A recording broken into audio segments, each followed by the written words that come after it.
Di dalam Al-Quran, dalam surah Al-Baqarah ayat 65-66, apa kata Allah? وَلَقَدْ أَلِمْتُمُ الَّذِينَ اعْتَدَوْا مِنْكُمْ فِي السَّبْتِ فَقُلْنَا لَهُمْ كُونُوا قِرَدَةً خَاسِئِينَ فَجَعَلْنَاهَا نَكَالًا لِمَا بَيْنَ يَدَيْهَا وَمَا خَلْفَهَا وَمَوْعِظَةً لِلْمُتَّقِينَ. Dan sesungguhnya kalian sudah tahu orang-orang yang melanggar di antara kalian pada hari Sabtu. Lalu kami firmankan kepada mereka, jadilah kalian kera-kera yang hina. Maka kami jadikan yang demikian itu peringatan bagi orang-orang di masa itu dan bagi mereka yang akan datang kemudian. Kita-kita ini yang akan datang kemudian, serta menjadi pelajaran bagi orang-orang yang bertakwa. Rupanya mereka dikutuk oleh Allah Subhanahu wa taala menjadi qiradatan khasiin, menjadi kera-kera, monyet-monyet yang dihinakan Allah Azza wa Jalla. Kisah Ashabus Sabti ini disebutkan di dalam Al-Quranul Karim dalam beberapa ayat dan surat, dan yang paling lengkap surah Al-A'raf ayat 163 sampai 167. Ashabus Sabti ini terjadi di sebuah desa namanya Ailah. Di sebuah desa namanya Ailah. Ada juga yang mengatakan terjadi di sebuah tempat namanya Madian. Lah Abdullah ibn Abbas radhiyallahu anhuma mengatakan bahwa umat-umat Bani Israel, baik sebelum ataupun sesudahnya, Allah Subhanahu wa taala pilihkan kepada mereka hari Jumat itu sebagai hari Id mereka. Akan tetapi kemudian mereka tidak mengambil hari Jumat, justru mereka memilih hari Sabtu. Maka disebutkan ketika mereka memilih hari Sabtu, maka dalam syariat mereka hari Sabtu itu adalah hari di mana mereka Bani Israel memfokuskan untuk ibadah. Tidak boleh ada yang bekerja. Jadi mereka fokuskan hanya untuk beribadah kepada Allah Azza wa Jalla. Lah desa Ailah ini atau desa Madian ini terletak di pinggir pantai, sehingga hampir secara keseluruhan penduduknya itu mereka adalah para nelayan. Dan ingat bahwa peristiwa ini di zaman Nabi Allah Daud alaihi salatu wassalam.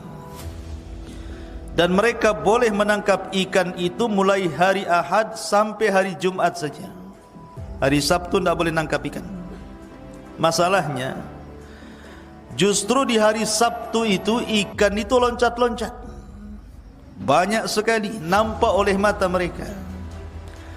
Tapi di hari Ahad, Senin, Selasa, Rabu, Kamis, Jumat ikannya enggak nampak. Jadi di hari Sabtu itu justru ikannya itu muncul. Boleh jadi kenapa hari Sabtu justru banyak ikan, bahkan sampai loncat-loncat dan nampak? Karena mungkin insting ikan kan gitu. Ikan tahu bahwa hari Sabtu tidak ada yang tangkap dia, makanya ikan berani muncul ke permukaan. Ada juga kemungkinan Allah Subhanahu wa taala menguji Bani Israel yang ada di tepian lautan itu. Di tengah-tengah mereka beribadah kepada Allah Subhanahu wa taala, Allah uji berpaling tidak ibadah mereka kepada ikan-ikan itu. Maka dimunculkan ikan-ikan itu di hari Sabtu. Rupanya ada satu orang yang kemudian berusaha untuk coba-coba, mungkin bahasa kitanya, dengan cara khilah. Khilah itu hendak menipu daya Allah dan juga ajaran Rasulnya. Jadi dia melubangi, buat lubang di tepi pantai itu, lubang yang sangat besar. Lah lubang itu kalau seandainya air surut, mereka lubangi. Tapi kalau air pasang, otomatis lubang itu akan tertimbun lautan. Lah ketika air pasang itulah ikan-ikan kemudian masuk ke dalam lubang itu. Ketika air surut, ikannya sudah ada di lubang itu. Tapi karena mereka masih mengagungkan hari Sabtu, mereka tidak mau mengambil ikan yang masuk di lubang itu hari Sabtu, tapi diambilnya hari Ahad. Sehari dua hari, akhirnya orang yang mendapatkan ikan ini bercerita kepada tetangganya. Akhirnya tetangganya ikut-ikutan juga begitu. Kemudian tersebar lagi kepada tetangga yang lain, ikut-ikutan juga. Ya. Akhirnya kemudian jumlah orang yang mengambil ikan di hari Sabtu itu, yang menggunakan khilah ini makin banyak. Makin banyak. Satu hari lewat tidak ada azab, 2 hari lewat tidak ada azab, 1 bulan, kemudian lewat 2 bulan, 3 bulan, akhirnya karena tidak ada azab sama sekali, mulailah mereka terang-terangan ngambil ikan di hari Sabtu. Maka mereka semakin banyak, kemudian mereka pun berbangga dengan banyaknya hasil tangkapan, sehingga jumlah mereka sampai 70.000 orang. Lah ketika itulah manusia terbagi menjadi 3. Manusia terbagi menjadi 3. Yang pertama, sebanyak 70.000 orang itu, mereka adalah orang-orang yang melanggar hari Sabtu. Mereka bermaksiat kepada Allah dan ajaran Rasulnya. Mereka terang-terangan mengambil ikan di hari Sabtu dan tidak takut dengan azab Allah subhanahu wa ta'ala.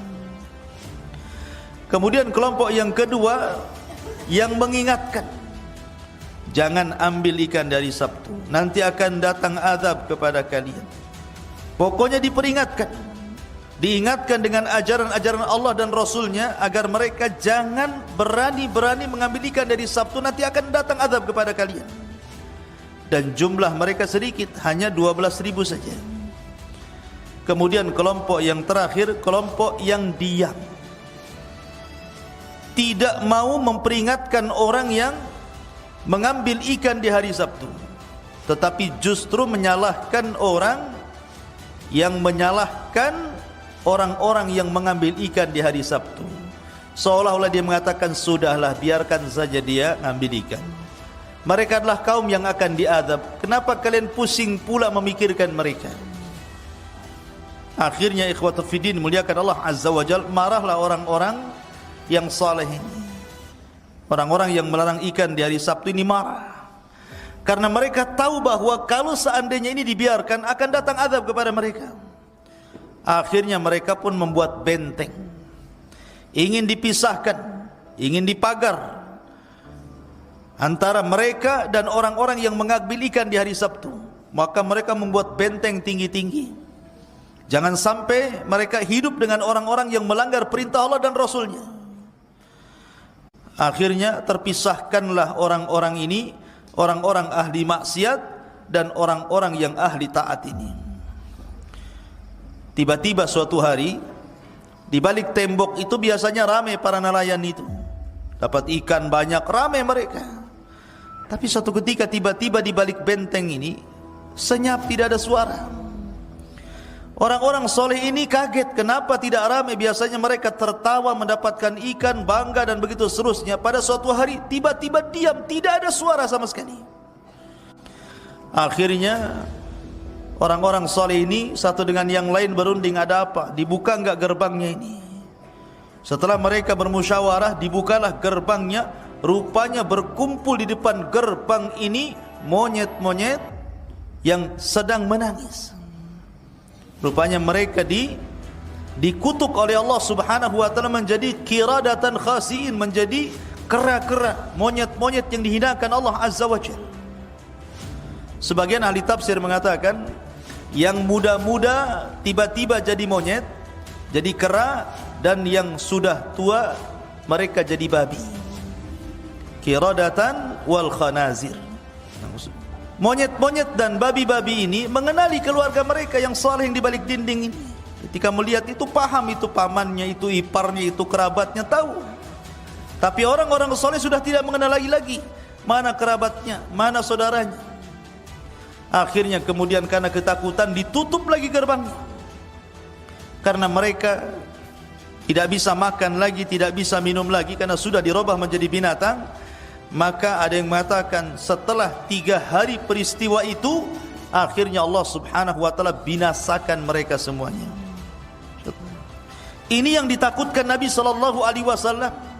La tattabi'anna sunana man kana qablakum shibran bi shibrin wa dhira'an bi dhira'in hatta law dakhalu juhra dhabbin la dakhaltumuh. Kata Rasulullah, sungguh kalian akan mengikuti tata cara umat sebelum kalian. Sejengkal, mereka sejengkal, kita sejengkal. Mereka sehasta, kita sehasta. Mereka sekilo, kita ikut sekilo juga. Artinya walaupun tata cara mereka itu susah untuk ditiru, menyakitkan untuk ditiru, pasti ada saja orang Islam ikut-ikutan mereka. Contohnya apa? Coba lihat antum anak-anak jalanan itu, ya kan? Yang dibolongi telinganya sampai sebesar ini botol aqua. Itu pernah dengar? Nah lihat, ya kan? Jadi sampai delewer sininya itu, kemudian ditaruh tutup botol aqua di sini, sampai dikasih jentik lagi di sini, jentik lagi di sini. Itu kan menyakitkan itu. Itu budaya siapa itu? Budaya orang gila itu. Makanya dari sini umat Islam ini kata Rasul akan mengikuti tata cara umat sebelum kalian. Maksudnya kalau tidak ikut Yahudi ya Nasrani dalam muamalah mereka. Makanya lihat bagaimana ada umat Islam itu yang wa makarullaha, mereka hendak membuat makar kepada Allah dalam muamalah mereka, dalam pakaian mereka, dalam akidah mereka, dalam ibadah mereka. Ada orang-orang yang buat khilah seperti ini. Jadi umat ini suka tipu-tipu tuh. Ya. Ma'asyiral muslimin yang dimuliakan Allah Azza wa Jalla. Jadi yang seperti ini terjadi kepada umat Islam. Ya. Artinya di sini bahwa makanya kenapa Allah Subhanahu wa taala di dalam Al-Qur'an dalam surah Al-Baqarah ayat 65-66 apa kata Allah? Walaqad alimtumul ladzina i'tadaw minkum fi sabti faqulna lahum kunu qiradatan khasiin faja'alnaha nakalan lima baina yadayha wa ma khalfaha wa mau'idatan lil muttaqin. Dan sesungguhnya kalian sudah tahu orang-orang yang melanggar di antara kalian pada hari Sabtu. Lalu kami firmankan kepada mereka, jadilah kalian kera-kera yang hina. Maka kami jadikan yang demikian itu peringatan bagi orang-orang di masa itu dan bagi mereka yang akan datang kemudian.